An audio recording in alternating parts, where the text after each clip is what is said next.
So guys, welcome to our channel once again. In today's video on our WAEC biology exam revision series, we have here these 10 WAEC repeated questions to answer on the topic concept of living. So guys, this video will be about the tissues and supporting system. So ensure to stay till the end of this video. So let's go ahead and start with the first question here. It says, muscles are attached to bones by means of A. Tendons, B. Ligaments, C. Nerves, D. Cartilage. So guys, the tendons help to attach muscles to bones, and that's the answer to this question, option A. So let's go ahead and consider the next question, guys. That's question number 2 here. It says, the part labeled II in the diagram is the A. Epidermis, B. Xylem, C. Phloem, D. Cortex. So guys, the answer to this question here is option D, and that's the cortex. So let's go ahead and consider the next question. That's question number 3 here. It says, which of the following tissues does not offer support in plants? We have A. Xylem, B. Collenchyma, C. Sclerenchyma, and D. Meristem. So guys, the answer to this question is option D here. That's the meristem. So options A. Xylem, B. Collenchyma, and D. Sclerenchyma are all supporting tissues in plants, but meristem, guys, is not a supporting tissue in plants, and that's the answer to this question. So let's go ahead and consider the next question, guys. That's question number 4 here. It says, the part of the young root that pushes its way through the soil is the A. Root cap, B. Lateral roots, C. Root hair, D. Tap roots.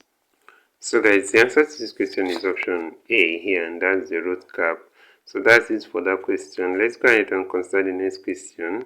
That's question number 5 here. It says, the following are the function of supporting tissues in plants except A. Secretory, B.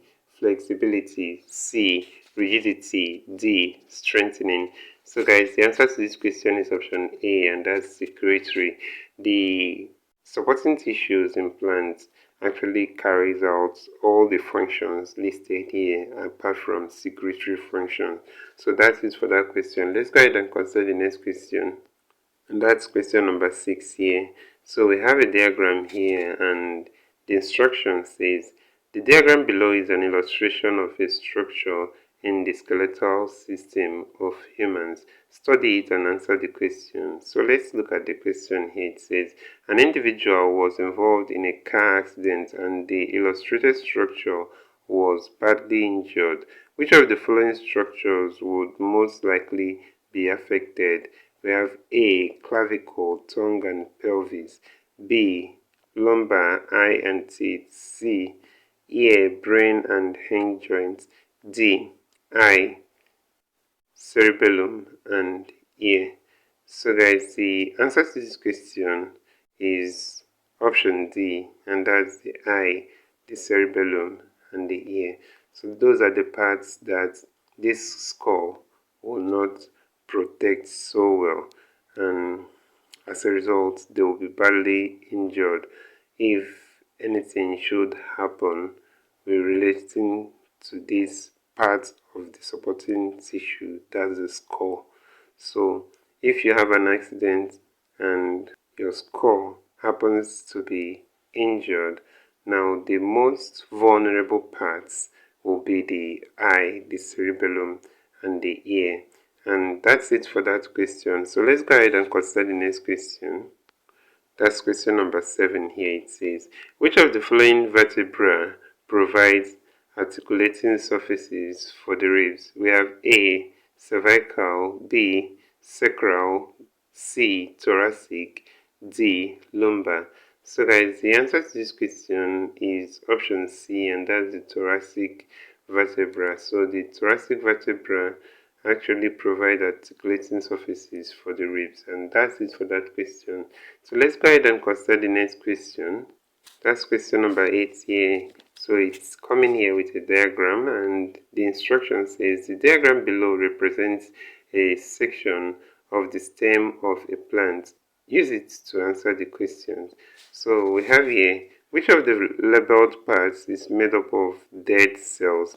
So we have III and IV, we have IV and V, we have II and IV, then we have II and III.